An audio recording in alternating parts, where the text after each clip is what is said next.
Si tu as déjà senti que tes idées sont ignorées, même si elles sont brillantes, si tu as déjà remarqué que des personnes moins préparées convainquent plus que toi, si tu as déjà eu cette sensation frustrante que personne ne te comprend vraiment quand tu parles, écoute attentivement ce que je vais te dire maintenant.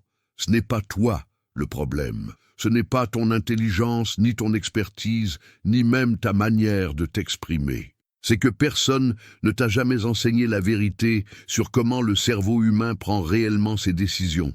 On t'a éduqué à croire que les gens sont des êtres rationnels qui pèsent les arguments logiquement, qui analysent les faits objectivement, qui choisissent en fonction de la meilleure information disponible. Mais Joseph Ledoux a découvert dans ses recherches que les décisions émotionnelles se produisent 200 millisecondes avant que la conscience rationnelle ne s'active.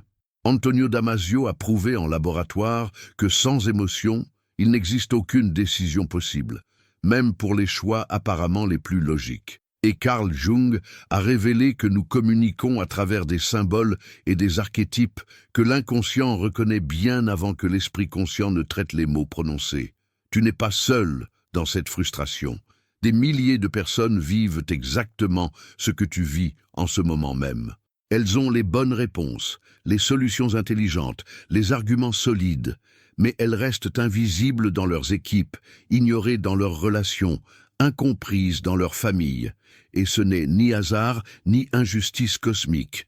C'est simplement que le monde moderne nous a appris à communiquer avec la mauvaise partie du cerveau.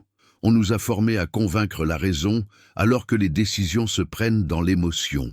On nous a enseigné à structurer nos arguments, alors que l'inconscient capte d'abord l'énergie, le ton, la présence qui se cache derrière les mots.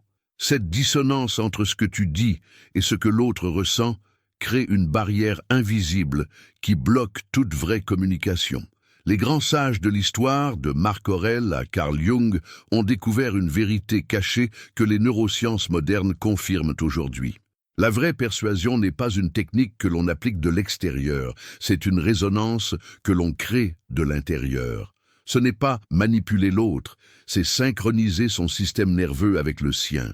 Ce n'est pas imposer une idée, c'est éveiller en l'autre ce qui existait déjà en lui, mais qui dormait. Les stoïciens appelaient cela le logos, cette raison universelle qui relie tous les êtres humains. Jung parlait de l'inconscient collectif, ce réservoir de symboles partagés qui nous connecte au-delà des mots. Et Stephen Porges, avec sa théorie polyvagale, nous montre que nos systèmes nerveux se parlent directement, en dessous du niveau conscient, créant la sécurité ou la méfiance, avant même qu'un seul mot ne soit prononcé. Ta profondeur n'est pas un obstacle à la communication persuasive. C'est exactement ce qui peut la rendre authentique et puissante. Ce que tu vis maintenant, cette sensation d'être incompris, prépare quelque chose en toi que même toi, tu ne soupçonnes pas encore. Car contrairement à ceux qui utilisent des techniques superficielles de manipulation, toi, tu peux développer une communication qui transforme véritablement, qui crée une connexion réelle, qui respecte l'intelligence et la liberté de l'autre tout en exerçant une influence profonde. D'ailleurs, si ce que tu entends résonne déjà en toi, n'oublie pas de liker cette vidéo pour me le faire savoir, car cela m'aide à comprendre que ces enseignements touchent les bonnes personnes. Dans les minutes qui viennent, je vais te révéler 7 vérités psychologiques sur la communication persuasive que Jung, les stoïciens et les neurosciences modernes ont validées. Pas de théories abstraites qui restent dans les livres, mais des clés concrètes que tu pourras appliquer dès aujourd'hui pour transformer radicalement ta manière de communiquer. Tu vas comprendre pourquoi tes mots n'atteignent pas les autres, comment créer une résonance émotionnelle authentique et surtout comment utiliser la persuasion de manière éthique pour servir la vérité plutôt que de la manipuler. Si tu restes avec moi jusqu'à la fin, tu ne verras plus jamais la communication de la même façon. Alors installe-toi confortablement, car ce voyage va transformer ta relation avec toi-même et avec les autres. As-tu déjà remarqué comment certaines personnes captivent une salle entière sans même élever la voix, tandis que d'autres peuvent crier et gesticuler sans jamais vraiment être entendus? Ce phénomène fascinant ne relève pas du charisme mystérieux, ni d'un talent inné réservé à quelques élus. Il s'agit d'une mécanique neurologique précise que la science commence seulement à comprendre pleinement. Quand tu parles à quelqu'un, tu ne transmets pas simplement de l'information de ton cerveau vers le sien comme on transfère un fichier d'un ordinateur à un autre. Ce qui se passe est infiniment plus complexe et plus beau. Ton système nerveux entre en dialogue direct avec le système nerveux de l'autre, créant ce que Daniel Siegel appelle la résonance neurale. Tes micro-expressions faciales, le rythme de ta respiration, la qualité de ta présence, tout cela envoie des signaux que le cerveau limbique de ton interlocuteur capte en une fraction de seconde. Et voici le plus troublant. Avant même que tu n'ouvres la bouche pour prononcer ton premier mot, l'autre a déjà décidé inconsciemment s'il va t'écouter ou se fermer à ton message. Et c'est là que quelque chose de fascinant se produit dans la dynamique de la communication humaine. Jung a découvert à travers ses années de pratique clinique que nous ne communiquons jamais vraiment d'individu à individu, mais d'archétype à archétype, d'inconscient à inconscient. Quand tu parles, ce n'est pas seulement toi qui parles, c'est aussi ta persona, ce masque social que tu as construit pour naviguer dans le monde. Et l'autre ne t'écoute pas seulement avec sa raison, il t'écoute avec ses propres archétypes, ses propres projections, ses propres peurs inconscientes. Si ta persona semble fausse, si elle ne résonne pas avec ton self authentique, l'inconscient de l'autre le détecte immédiatement et active ses défenses psychologiques. C'est pour cela que les techniques de communication apprises mécaniquement échouent souvent. Elles ajoutent une couche supplémentaire de fausseté à la persona, au lieu de permettre à l'authenticité de briller. Mais attends, car ce que je vais révéler maintenant explique pourquoi certaines personnes persuadent sans effort, tandis que d'autres échouent, malgré tous leurs efforts. Antonio Damasio a mené une expérience révolutionnaire avec des patients qui avaient subi des lésions cérébrales affectant leur capacité à ressentir des émotions tout en conservant intactes leurs facultés rationnelles. Ces patients pouvaient analyser logiquement toutes les options d'une décision, peser le pour et le contre avec une précision mathématique, mais ils ne parvenaient jamais à prendre la décision finale. Pourquoi? Parce que sans le signal émotionnel, ce que Damasio appelle les marqueurs somatiques, le cerveau ne peut pas attribuer de valeur aux différentes options. La raison seule ne décide pas. Elle justifie après coup les décisions que l'émotion a déjà prises. Cette découverte change complètement notre compréhension de la persuasion. Si tu essaies de convaincre quelqu'un en bombardant sa raison avec des arguments logiques, des statistiques, des preuves rationnelles, tu passes à côté de la vraie porte d'entrée de la décision. Tu dois d'abord créer un état émotionnel, un ressenti corporel, une expérience somatique qui va orienter le cerveau vers la conclusion que tu souhaites. Et cela ne se fait pas avec des mots, mais avec une présence, une énergie, une vibration que l'autre capte inconsciemment. Je me souviens d'une personne qui m'a écrit il y a quelques mois. Elle était brillante, compétente, passionnée par son travail, mais systématiquement ignorée lors des réunions d'équipe.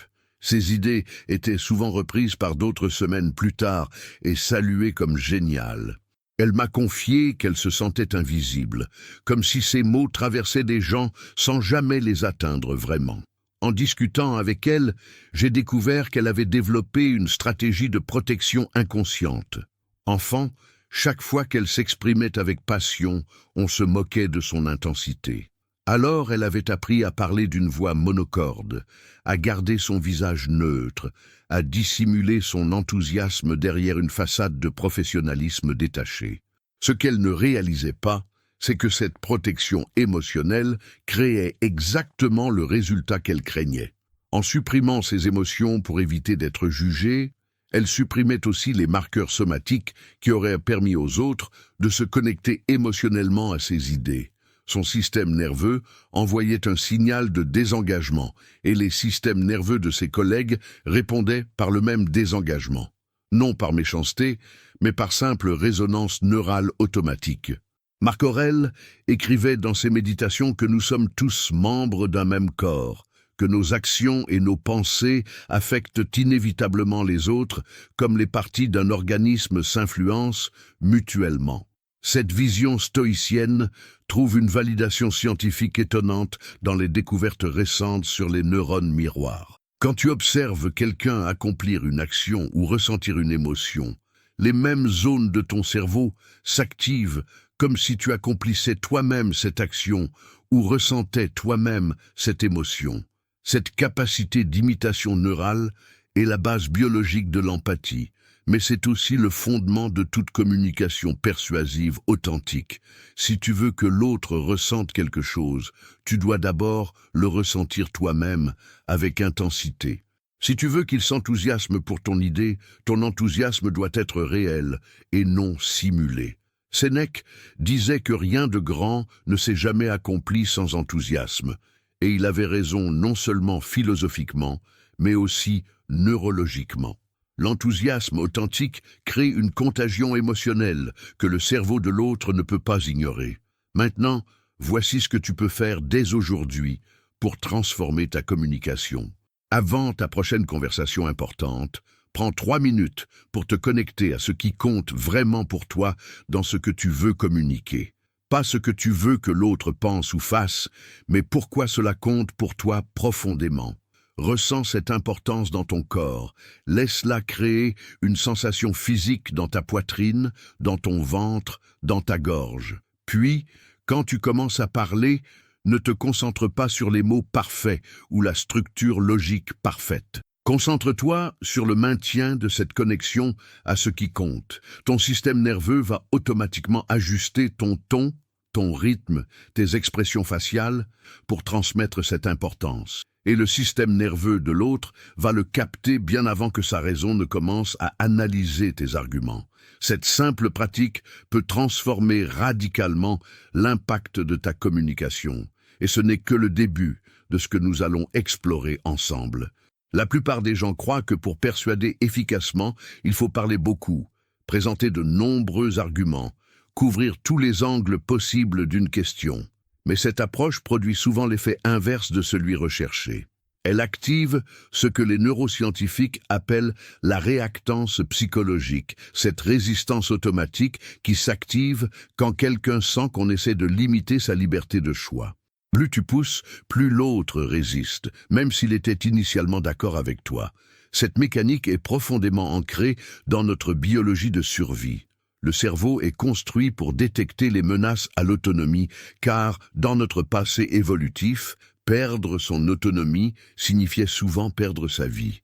Alors, dès que ton interlocuteur perçoit, même inconsciemment, que tu essaies de le contrôler ou de le manipuler, son système nerveux sympathique s'active, son cortisol augmente et toutes ses ressources cognitives se mobilisent non pas pour comprendre ton message, mais pour trouver des contre-arguments et défendre son territoire psychologique.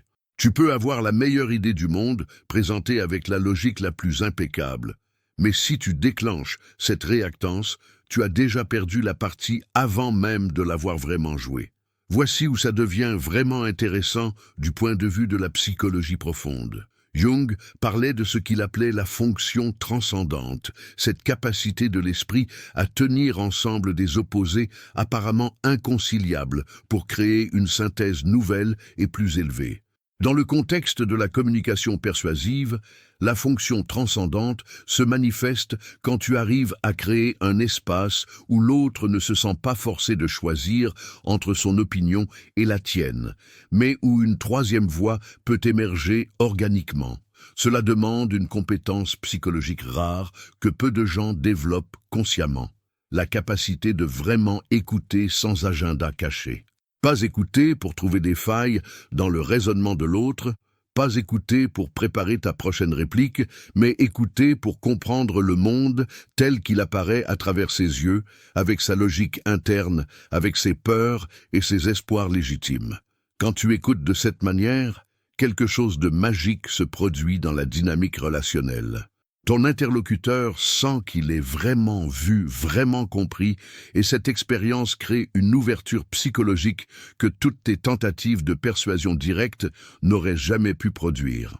Lisa Feldman Barrett a révolutionné notre compréhension des émotions avec sa théorie de la construction prédictive. Selon ces recherches, les émotions ne sont pas des réactions automatiques à des stimuli externes, mais des prédictions que ton cerveau construit en fonction de tes expériences passées et du contexte présent. Ton cerveau reçoit constamment des signaux de ton corps, des signaux sensoriels de l'environnement, et il essaie de prédire ce qui se passe et ce qui va se passer ensuite pour que tu puisses réagir rapidement. Ces prédictions créent ce que tu expérimentes comme des émotions. Maintenant, applique cette compréhension à la communication persuasive. Quand tu parles à quelqu'un, tu ne communiques pas seulement avec leur état présent, tu influences aussi les prédictions que leur cerveau va construire. Si ta communication crée de la sécurité, du respect, de la curiosité, le cerveau de l'autre va prédire que continuer cette conversation va générer des états positifs et il va naturellement s'ouvrir davantage. Si au contraire ta communication génère de l'inconfort, de la menace perçue, de l'ennui, son cerveau va prédire que prolonger cette interaction sera désagréable et il va instinctivement chercher à y mettre fin ou à se protéger derrière des défenses psychologiques. La persuasion devient alors l'art de créer un environnement prédictif où s'ouvrir à ton message apparaît comme le choix le plus naturel et le plus satisfaisant. Je pense à cet homme qui dirigeait une équipe technique et qui me disait que personne n'écoutait jamais ses retours constructifs. Il avait étudié la communication non violente. Il formulait ses critiques de manière objective et factuelle. Il proposait toujours des solutions concrètes. Pourtant, ses collaborateurs devenaient systématiquement défensifs et fermés. En explorant sa communication plus profondément, nous avons découvert quelque chose de subtil, mais crucial. Bien qu'il utilisait les bons mots, son corps racontait une histoire différente. Sa mâchoire se crispait légèrement, sa respiration devenait plus superficielle, son regard se durcissait imperceptiblement. Ces micro-signaux non-verbaux activaient le système de détection de menaces dans le cerveau limbique de ses interlocuteurs, avant même qu'ils ne traitent consciemment le contenu de ces mots. Stephen Porges explique dans sa théorie polyvagale que notre système nerveux autonome scanne constamment l'environnement pour évaluer la sécurité ou le danger, et cette évaluation se fait principalement à travers des signaux sociaux non-verbaux comme le ton de la voix, l'expression faciale, la posture corporelle. Si ces signaux communiquent la menace, peu importe la justesse de tes mots, le cerveau de l'autre va se mettre en mode défensif et ta communication échouera. Ce dirigeant a dû apprendre non pas à changer ses mots, mais à transformer son état interne avant de donner des retours, à cultiver une véritable bienveillance, plutôt qu'une façade de politesse professionnelle. Épictète enseignait que nous ne sommes pas perturbés par les événements eux-mêmes, mais par l'opinion que nous avons de ces événements. Cette sagesse stoïcienne s'applique parfaitement à la communication persuasive. Si tu considères que convaincre l'autre est un combat que tu dois gagner, ton système nerveux se prépare au conflit et envoie des signaux de combat. Si au contraire, tu vois la conversation comme une exploration collaborative de la vérité, comme une opportunité de croissance mutuelle, ton système nerveux crée un état de connexion et de sécurité. Marc Aurèle rappelait que les êtres humains sont faits pour coopérer, que nous accomplissons notre nature la plus élevée quand nous travaillons ensemble vers le bien commun. Cette perspective transforme radicalement ton approche de la persuasion. Tu ne cherches plus à imposer ta volonté, mais à co-créer une compréhension partagée. Tu ne vois plus l'autre comme un obstacle à convaincre, mais comme un partenaire dans la recherche de ce qui est vrai et bon. Et quand cette transformation se produit en toi, elle se reflète instantanément dans ta communication de 1000 manières subtiles que l'inconscient de l'autre capte et auxquelles il répond par une ouverture naturelle.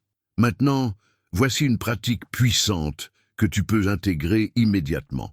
Avant ta prochaine conversation où tu veux persuader quelqu'un, prends quelques minutes pour identifier une vérité authentique sur laquelle vous êtes déjà d'accord, même si c'est minuscule. Peut-être que vous êtes tous les deux d'accord que le problème existe, même si vous proposez des solutions différentes. Peut-être que vous partagez la même valeur profonde, même si vous l'exprimez différemment. Commence ta conversation en nommant explicitement ce terrain commun, en validant sincèrement la perspective de l'autre avant même de présenter la tienne. Cette simple pratique accomplit 3 choses neurologiques puissantes. D'abord, elle active le système de récompense sociale dans le cerveau de l'autre, créant des états positifs qui facilitent l'ouverture. Ensuite, elle désactive la réactance psychologique en montrant que tu ne cherches pas à dominer, mais à collaborer. Enfin, elle crée ce que les psychologues appellent le principe de cohérence. Une fois que l'autre a dit oui à quelque chose, son cerveau cherche naturellement à rester cohérent en continuant à dire oui. Mais attention, cette technique ne fonctionne que si elle vient d'un lieu d'authenticité véritable. Si tu la manipules comme un truc de vente, l'inconscient de l'autre le détectera et la stratégie se retournera contre toi. L'authenticité ne se simule pas, elle se cultive. Et c'est exactement ce que nous explorons maintenant plus profondément. Il existe une croyance profondément ancrée dans notre culture que la vulnérabilité est une faiblesse en communication, surtout dans les contextes professionnels ou de leadership. On t'a peut-être appris qu'il faut toujours projeter la confiance, masquer tes doutes, présenter une façade d'assurance inébranlable pour être prise au sérieux et exercer de l'influence. Mais cette approche repose sur une incompréhension fondamentale de la psychologie humaine.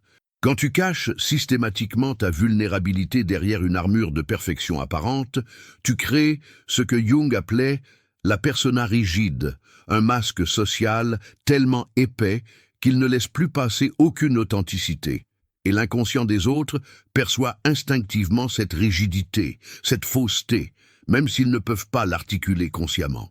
Ils sentent que quelque chose ne sonne pas vrai, que tu ne leur montres pas ton vrai visage, et cette perception sabote toute possibilité de connexion profonde et donc de persuasion authentique. Tu peux impressionner avec ta façade, mais tu ne créeras jamais la résonance émotionnelle nécessaire à l'influence véritable. Les gens te respecteront peut-être, mais ils ne te feront pas vraiment confiance, et sans confiance, il n'y a pas de persuasion durable qui tienne.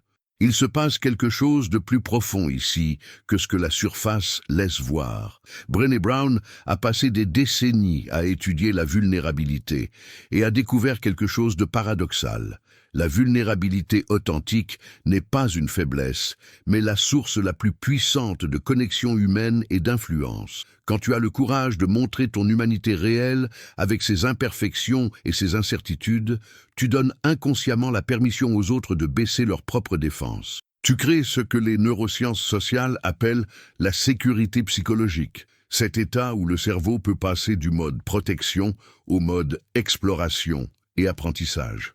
Boris Cyrulnik, dans ses travaux sur la résilience, montre que la capacité de reconnaître et d'exprimer sa vulnérabilité est précisément ce qui permet de la transformer en force. Les personnes qui nient ou suppriment leur vulnérabilité restent prisonnières de leur traumatisme et de leur peur. Celles qui l'accueillent consciemment peuvent la transcender et l'utiliser comme source de croissance et de connexion authentique avec autrui. Attends, car ce principe va complètement changer ta manière d'aborder la communication dans les moments cruciaux de ta vie professionnelle et personnelle. Richard Davidson a démontré à travers ses recherches en neurosciences affectives que le cerveau possède une plasticité remarquable, capable de se reconfigurer en fonction de nos expériences et de nos pratiques régulières. Plus spécifiquement, il a montré que la pratique de la compassion et de l'empathie renforce les circuits neuronaux associés à la régulation émotionnelle et à la connexion sociale. Appliqué à la communication persuasive, cela signifie que ta capacité à créer une résonance authentique avec les autres n'est pas un talent fixe que tu as ou n'as pas, mais une compétence neuronale que tu peux développer consciemment par la pratique. Chaque fois que tu choisis consciemment d'écouter quelqu'un avec une présence pleine, chaque fois que tu cherches sincèrement à comprendre sa perspective, même quand elle diffère de la tienne, chaque fois que tu communiques avec authenticité plutôt qu'avec stratégie manipulatrice, tu renforces les circuits neuronaux qui rendent ces comportements de plus en plus naturels et automatiques. Daniel Siegel appelle ce processus l'intégration neuronale, cette harmonisation progressive de différentes régions du cerveau qui crée une cohérence intérieure. Et cette cohérence intérieure se manifeste extérieurement comme une présence magnétique, une authenticité palpable que les autres ressentent viscéralement et à laquelle ils répondent par une ouverture spontanée. Je pense à cette femme entrepreneur qui devait présenter son projet à des investisseurs potentiels. Elle avait préparé un pitch impeccable, répété 100 fois, mémorisé chaque mot et chaque chiffre. Mais à chaque présentation, elle sentait un mur invisible entre elle et son audience. Les investisseurs hochaient poliment la tête, mais ne mordaient jamais vraiment à l'hameçon. Un jour, épuisée et découragée après plusieurs refus, elle est entrée dans une salle de présentation et a décidé spontanément d'abandonner son script. Elle a commencé par dire quelque chose qu'elle n'avait jamais dit auparavant. La vérité sur pourquoi ce projet comptait tellement pour elle, sur les moments de doute qu'elle avait traversés, sur la peur qui l'habitait même maintenant en parlant. Elle a parlé de son cœur plutôt que de son business plan. Et pour la première fois, elle a vu ses interlocuteurs vraiment présents, vraiment engagés, vraiment connectés à son message. Elle a obtenu le financement ce jour-là, non pas parce qu'elle avait présenté de meilleurs chiffres, mais parce qu'elle avait créé une connexion humaine réelle. La vulnérabilité bien dosée ne te rend pas faible en communication, elle te rend réel. Et le réel persuade infiniment plus que le parfait artificiel. Sénèque écrivait qu'il n'existe pas de vent favorable pour celui qui ne sait pas où il va. Dans le contexte de la communication persuasive, cette maxime prend un sens profond. Si tu ne sais pas clairement pourquoi tu veux persuader quelqu'un, si ton intention n'est pas ancrée dans quelque chose de plus grand que ton ego ou ton intérêt personnel immédiat, ta communication manquera de cette force tranquille qui caractérise la vraie influence. Les stoïciens insistaient sur l'importance de vivre selon la nature, selon la raison universelle, selon ce qui sert le bien commun. Quand ta communication est au service de valeurs qui te dépassent, quand tu cherches véritablement à contribuer à quelque chose de plus grand que toi, cette intention pure se communique énergétiquement même sans mots. L'autre peut ne pas identifier consciemment ce qui le touche dans ta communication, mais son système nerveux détecte l'absence d'agenda manipulateur, l'authenticité de ton intention, et il répond par une confiance instinctive. Marc Aurèle nous rappelle que ce qui n'est pas bon pour la ruche ne peut pas être bon pour l'abeille. Quand ta persuasion sert véritablement le bien collectif et pas seulement ton avantage personnel, elle acquiert une puissance éthique et une efficacité qu'aucune technique de manipulation ne pourra jamais égaler. Maintenant, voici comment tu peux intégrer immédiatement cette dimension dans ta communication. Avant de chercher à persuader quelqu'un de quoi que ce soit, prends le temps de te poser cette question en toute honnêteté. En quoi ce que je veux communiquer sert-il réellement cette personne et pas seulement moi ? Si ta réponse est centrée uniquement sur ton bénéfice personnel, ta communication aura toujours une qualité énergétique de prise plutôt que de don, et l'inconscient de l'autre le sentira et résistera. Mais si tu peux identifier une manière authentique dont ton message sert véritablement l'intérêt de ton interlocuteur, son évolution, son bien-être, alors ta communication prendra une qualité totalement différente. Ton ton changera naturellement, tes mots deviendront plus précis, ta présence se fera plus calme et confiante. Ce n'est pas une technique à appliquer mécaniquement, mais une transformation intérieure à cultiver progressivement. Et quand cette transformation s'installe en toi, la persuasion cesse d'être un effort pour devenir une manifestation naturelle de qui tu es. Les personnes les plus influentes ne sont pas celles qui possèdent les meilleures techniques de communication, mais celles dont l'intégrité et l'intention authentique rayonnent à travers chaque interaction. C'est vers cette influence authentique que nous nous dirigeons maintenant avec les dimensions finales de cette exploration psychologique profonde. La plupart des formations en communication te disent de contrôler ton langage corporel, de maintenir un contact visuel approprié, de moduler ta voix stratégiquement. Ces conseils ne sont pas faux en soi, mais ils attaquent le problème du mauvais côté. Ils essaient de modifier les symptômes extérieurs sans transformer la cause intérieure. C'est comme essayer de soigner une fièvre en mettant des glaçons sur le front sans traiter l'infection sous-jacente. Ton langage corporel, ton ton de voix, ta présence générale ne sont pas des choses que tu peux vraiment contrôler consciemment de manière soutenue sans créer une dissonance que les autres perçoivent. Ce sont des manifestations automatiques de ton état intérieur, de tes émotions réelles, de tes intentions authentiques. Si intérieurement tu es anxieux et que tu essaies de projeter extérieurement de la confiance, ton corps va envoyer des signaux mixtes contradictoires qui vont créer une sensation d'inconfort chez ton interlocuteur. Il ne saura peut-être pas pourquoi il se sent mal à l'aise, mais son système nerveux va détecter l'incohérence entre tes signaux verbaux et non verbaux, et cette détection va activer ses mécanismes de méfiance et de protection. Tu ne peux pas tricher avec la communication non verbale parce qu'elle est contrôlée par des parties du cerveau qui échappent largement à ta volonté consciente. Les neurosciences confirment ce que Jung pressentait déjà il y a un siècle.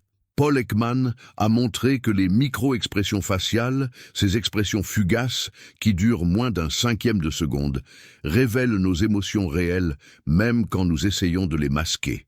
Ces micro-expressions sont contrôlées par des circuits cérébraux primitifs qui réagissent avant que le cortex préfrontal, siège du contrôle conscient, n'ait le temps d'intervenir. Quand tu ressens de la colère ou du mépris, mais que tu essaies de sourire poliment, une micro-expression de colère ou de mépris va quand même traverser ton visage pendant une fraction de seconde. La plupart des gens ne détecteront pas consciemment cette micro-expression, mais leur amygdale, cette structure cérébrale spécialisée dans la détection des menaces sociales, va la capter et déclencher une réaction de méfiance.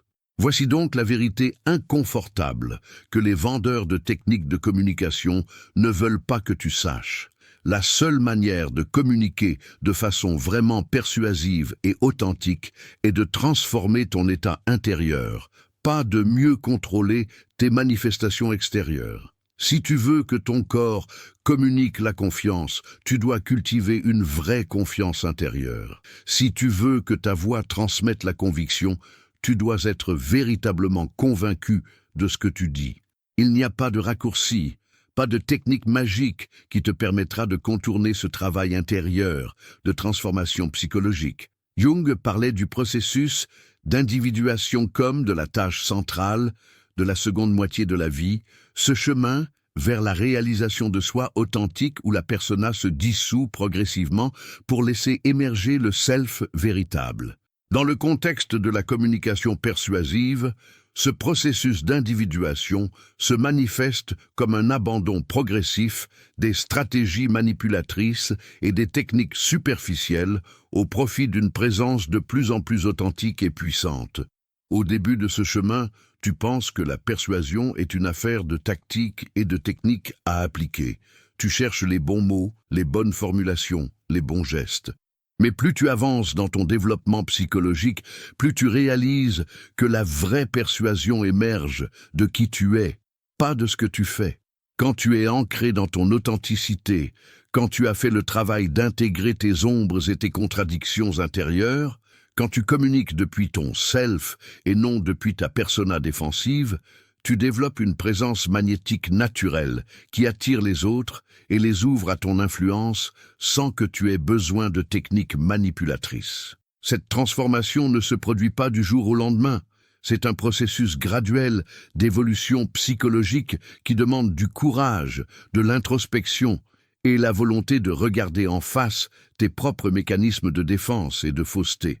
Je pense à cet enseignant qui m'a contacté parce qu'il n'arrivait plus à captiver ses étudiants. Il avait essayé toutes les techniques pédagogiques modernes, utilisé des technologies interactives, structuré ses cours selon les dernières recherches en sciences de l'éducation. Mais quelque chose manquait. Ses étudiants restaient désengagés et distraits. En explorant sa situation, nous avons découvert qu'il avait perdu le contact avec la passion qui l'avait initialement amené à enseigner. Il enseignait mécaniquement, professionnellement, correctement, mais sans feu intérieur. Cette absence de passion créait une énergie morte dans sa classe que tous ses efforts techniques ne pouvaient pas compenser. quand il a recommencé à se connecter à son amour profond pour sa matière, quand il s'est permis de montrer son enthousiasme authentique, même au risque de paraître moins professionnel, tout a changé. Ces étudiants ont commencé à s'engager non pas parce qu'il avait de meilleures techniques pédagogiques, mais parce que son état intérieur transformé créait un champ énergétique différent dans la classe. La passion est contagieuse au niveau neurologique. Elle active les systèmes de récompense dans le cerveau des autres et les attire naturellement vers ce qui te passionne. Mais la passion ne se simule pas, elle se cultive en restant fidèle à ce qui compte vraiment pour toi. Les stoïciens enseignaient le principe du contrôle dichotomique. Distinguer clairement ce qui dépend de toi et ce qui n'en dépend pas, puis concentrer toute ton énergie sur ce qui est sous ton contrôle. Appliqué à la communication persuasive, ce principe est libérateur. Tu ne contrôles pas si l'autre va être persuadé ou non, tu ne contrôles pas sa réaction finale, tu ne contrôles pas les circonstances extérieures qui peuvent influencer sa décision. Tout cela est hors de ton contrôle, et s'y attacher créera inévitablement de la frustration et de l'anxiété. Ce que tu contrôles, c'est ta préparation, c'est la clarté de ton intention, c'est l'authenticité de ta présence, c'est la qualité de ton écoute, c'est ton engagement à dire la vérité avec compassion. Quand tu détaches ton estime de toi du résultat de la persuasion et que tu te concentres uniquement sur la qualité de ta communication elle-même, quelque chose de paradoxal se produit. Tu deviens plus persuasif précisément parce que tu as cessé de désespérément vouloir persuader. Ton énergie n'est plus celle du besoin et de l'attachement, mais celle de l'offre généreuse et du détachement sage. Et cette énergie est infiniment plus attractive et influente. Maintenant, voici une pratique transformatrice que tu peux commencer immédiatement. Pendant une semaine, engage-toi à avoir au moins une conversation par jour où ton seul objectif n'est pas de persuader mais de comprendre profondément l'autre personne. Pose des questions authentiques. Écoute vraiment les réponses sans préparer mentalement ta réplique. Cherche à saisir la logique interne de sa vision du monde, même si elle diffère radicalement de la tienne. Cette pratique va faire deux choses puissantes pour toi. D'abord, elle va développer ton empathie et ta capacité de résonance neurale, rendant toutes tes futures communications naturellement plus persuasives. Ensuite, elle va te libérer de l'anxiété de performance qui empoisonne tant de tentatives de communication. Quand tu n'as plus besoin de convaincre, quand tu peux être pleinement présent à l'échange lui-même sans arrière-pensée stratégique, tu crées un espace de connexion authentique où la persuasion émerge organiquement plutôt que de résulter d'un effort forcé. Cette pratique peut sembler simple, mais elle est profondément transformatrice parce qu'elle démantèle les patterns inconscients de manipulation et de contrôle qui sabotent la vraie influence. Et maintenant, explorons la dernière dimension essentielle de cette psychologie de la communication persuasive authentique. Il existe une dimension spirituelle de la communication que la science moderne commence seulement à entrevoir, mais que les traditions contemplatives connaissent depuis des millénaires. Quand deux personnes communiquent de vraiment, profondément, authentiquement, il se produit quelque chose qui transcende le simple échange d'informations ou même le partage d'émotions. Il y a une rencontre d'âme, une reconnaissance mutuelle de l'humanité partagée, un moment de présence totale qui suspend temporairement l'ego et ses défenses. Martin Buber appelait cela la relation « je-tu », par opposition à la relation « je-ça », où l'autre est objectifié et instrumentalisé. Dans la relation « je-tu », tu ne vois plus l'autre comme un objet à persuader, comme un obstacle à contourner, comme un moyen vers tes fins. Tu le rencontres comme un sujet libre, comme une conscience aussi riche et complexe que la tienne, comme un être digne de respect et de considération pour lui-même et non pour ce qu'il peut apporter. Et paradoxalement, c'est précisément quand tu abandonnes l'intention de persuader pour embrasser cette posture de rencontre authentique que la vraie persuasion devient possible.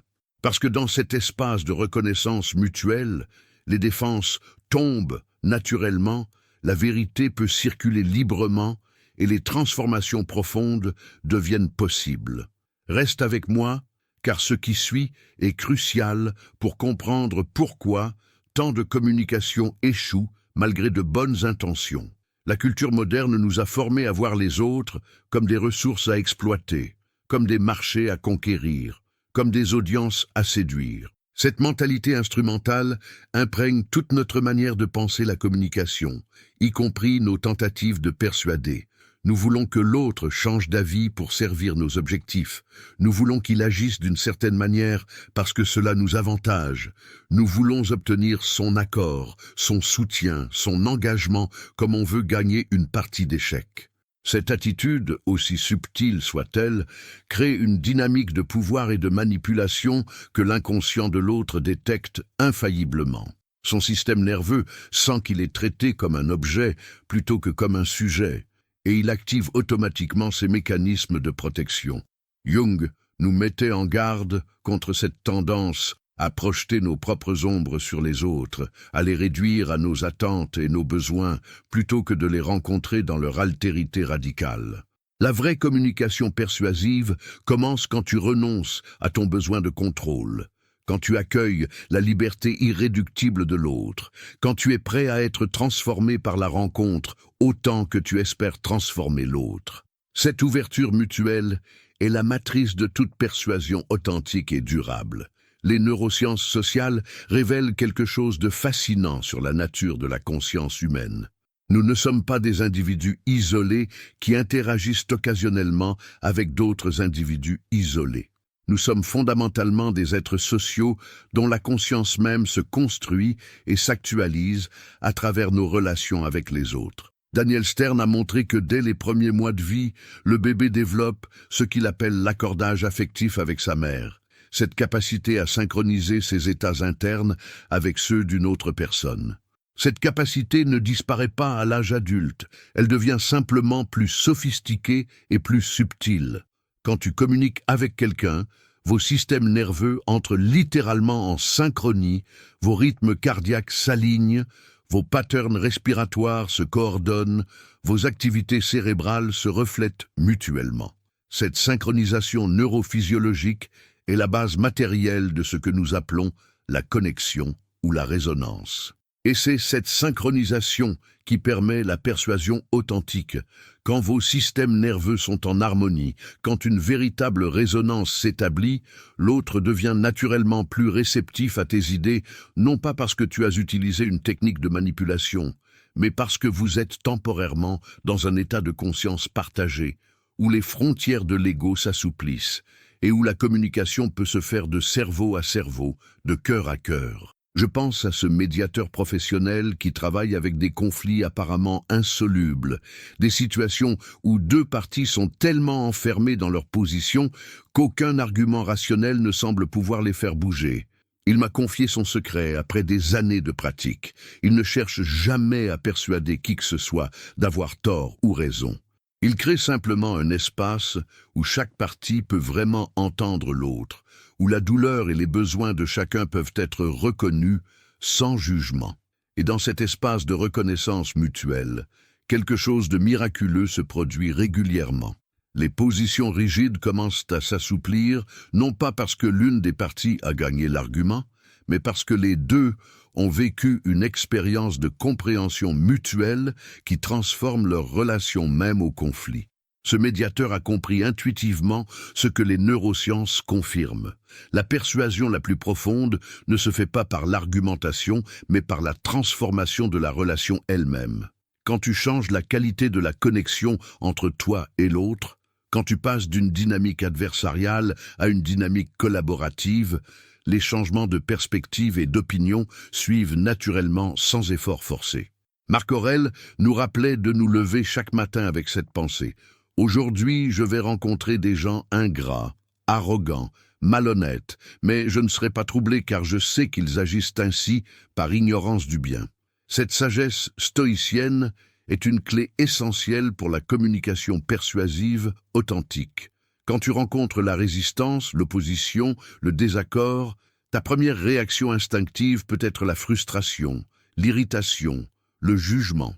Mais si tu cultives cette perspective stoïcienne, Tu peux voir que l'autre n'est pas ton ennemi, mais quelqu'un qui voit le monde différemment en fonction de ses expériences, de ses peurs, de ses limitations. Cette compréhension compatissante ne signifie pas que tu acceptes tout ce que l'autre dit ou fait, mais elle te permet de maintenir ta propre paix intérieure et ta clarté d'esprit même face à l'opposition. Et c'est précisément cette stabilité intérieure, cette équanimité que les stoïciens cultivaient, qui te donne la présence et la puissance nécessaires pour communiquer de manière vraiment persuasive, même dans les situations les plus difficiles. Maintenant, voici la pratique finale et peut-être la plus transformatrice que je puisse te partager. Pendant le mois qui vient, engage-toi à cette discipline spirituelle. Avant chaque conversation importante, prends 3 respirations profondes et conscientes. Pendant ces respirations, rappelle-toi que la personne devant toi est exactement comme toi, qu'elle veut être heureuse et éviter la souffrance, qu'elle fait de son mieux avec les ressources et la compréhension qu'elle possède actuellement. Génère en toi un sentiment authentique de bienveillance envers elle, même si vous êtes en désaccord. Puis, entre dans la conversation depuis cet espace de bienveillance fondamentale plutôt que depuis un espace de besoin ou de stratégie. Cette pratique simple mais profonde va transformer radicalement non seulement ton efficacité en communication, mais aussi ta qualité de vie et tes relations. Parce qu'au fond, la communication persuasive la plus puissante n'est pas une technique que tu appliques, c'est une manière d'être que tu incarnes. Et cette manière d'être se cultive jour après jour, respiration après respiration, interaction après interaction, jusqu'à ce qu'elle devienne ta nature seconde. C'est le chemin de l'influence authentique, celui que les sages de toutes les traditions ont emprunté. Et c'est maintenant ton invitation à marcher sur ce chemin, toi aussi. Conclusion, 120 secondes. Si tu es arrivé jusqu'ici dans cette vidéo, ce n'est pas un hasard. Quelque chose en toi a reconnu ces vérités sur la communication persuasive authentique. Quelque chose en toi sait déjà que tu es capable d'une influence bien plus profonde et puissante que ce que tu as manifesté jusqu'à présent. Ce que nous avons exploré aujourd'hui n'est pas une collection de techniques à appliquer mécaniquement, c'est une invitation à transformer ta relation même à la communication, à passer de la manipulation à la résonance, du contrôle à la connexion, de l'effort à l'authenticité. Jung disait que celui qui regarde vers l'extérieur rêve, celui qui regarde vers l'intérieur s'éveille. Aujourd'hui, tu as commencé ce voyage intérieur vers une communication qui vient non pas de stratégies superficielles, mais de ton être profond, de ton intégrité, de ta présence authentique. Les 7 dimensions que nous avons explorées ensemble te donne maintenant une carte pour naviguer le territoire complexe de l'influence humaine.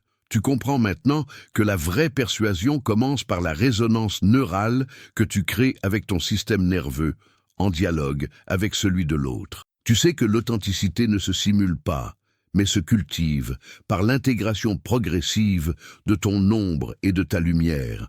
Tu as découvert que la vulnérabilité bien placée crée plus de connexion que la façade de perfection. Tu reconnais que ton intention profonde se communique énergétiquement avant même que tes mots ne soient prononcés. Tu réalises que transformer ton état intérieur est infiniment plus puissant que contrôler tes manifestations extérieures. Tu vois maintenant que le détachement stoïcien du résultat te rend paradoxalement plus persuasif. Et tu comprends que la communication la plus influente émerge d'une posture de rencontre authentique plutôt que d'instrumentalisation de l'autre. Si cette vidéo a touché quelque chose en toi, si elle a éclairé des aspects de ta communication que tu cherchais à comprendre depuis longtemps, abonne-toi à cette chaîne maintenant. Chaque semaine, je partage des enseignements qui intègrent Jung, les stoïciens et les neurosciences modernes pour t'aider à te transformer de l'intérieur. Cette communauté grandit avec des personnes qui, comme toi, cherchent une sagesse authentique plutôt que des solutions superficielles, qui veulent développer une influence éthique plutôt que des techniques manipulatrices. Active aussi les notifications pour ne manquer aucune vidéo, car chaque enseignement construit sur le précédent pour créer une transformation progressive et profonde de ta conscience et de ta communication. N'oublie jamais cette vérité essentielle. Ta profondeur n'est pas un obstacle à la communication persuasive, c'est précisément ce qui peut la rendre transformatrice. Ta sensibilité n'est pas une faiblesse en influence, c'est une antenne qui te permet de capter les états intérieurs des autres et de créer une résonance authentique avec eux. Ta quête d'authenticité n'est pas un luxe philosophique, mais le fondement même d'une persuasion durable et éthique. Ce chemin que tu parcours maintenant, ce chemin vers une communication qui vient du self plutôt que de la persona, aussi exigeant soit-il, mène vers une version de toi-même qui influence naturellement et puissamment, sans jamais avoir besoin de manipuler ou de contrôler. Continue d'avancer sur ce chemin. Pratique avec patience et bienveillance envers toi-même, et tu verras ta capacité d'influence se déployer organiquement comme une fleur qui s'ouvre au soleil. À très bientôt pour continuer ensemble cette exploration de la sagesse appliquée à la vie quotidienne.